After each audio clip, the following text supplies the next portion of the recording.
Salut tout le monde, c'est Jojol. Je suis très content aujourd'hui de vous retrouver dans la première vidéo aux États-Unis cette année, au CES, le plus gros salon high-tech au monde. Et on commence fort avec le smartphone du futur vu par OnePlus.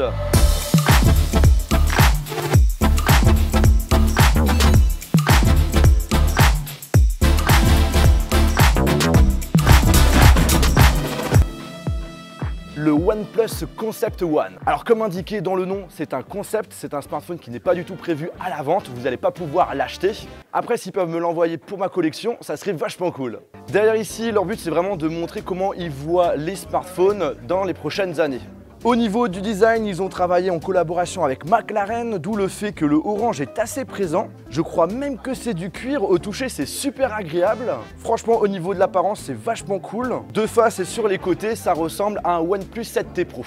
La grosse innovation, c'est surtout le verre à l'arrière du smartphone au niveau de l'appareil photo. En gros, la technologie qui est à l'intérieur, c'est de l'électrochrome qui change de couleur. Derrière l'objectif, c'est de pouvoir cacher des composants qu'on utilise assez régulièrement. Là, par exemple, je n'utilise pas l'appareil photo, on ne voit pas les capteurs à l'arrière. Par contre, si j'ai envie de faire une photo ou une vidéo, là, cette fois-ci, en plus du flash, on les voit. On peut se poser la question, du coup, au final, à quoi ça sert? La première raison, c'est surtout l'esthétique.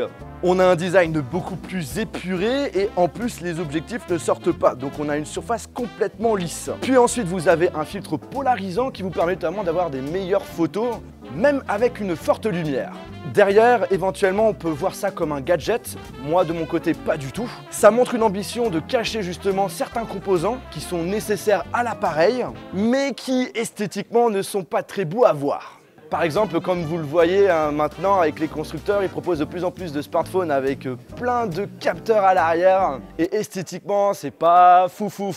Même en général, on les critique assez souvent. Donc du coup, le fait d'avoir ça, c'est une belle solution. Au niveau des specs du téléphone, c'est vraiment la même chose que le OnePlus 7T Pro. Il y a juste l'arrière qui change. Ça veut dire qu'en ce qui concerne la caméra frontale, vous avez directement tout ça avec le système pop-up, donc du coup qui n'est pas directement sur l'écran. On a véritablement au niveau de la face avant un écran sans bord. En tout cas de mon côté, je suis super content de vous avoir présenté ce produit en exclusivité. Donc j'espère vraiment que ça vous a fait plaisir. Si c'est le cas, je vous invite à lâcher un très gros pouce bleu. Et n'hésitez pas aussi à vous abonner à la chaîne YouTube si c'est toujours pas fait et d'appuyer sur le bouton cloche. Comme ça, vous êtes sûr de rater aucune de mes vidéos durant le CES. Sur ce, on se retrouve dans une prochaine vidéo. Salut!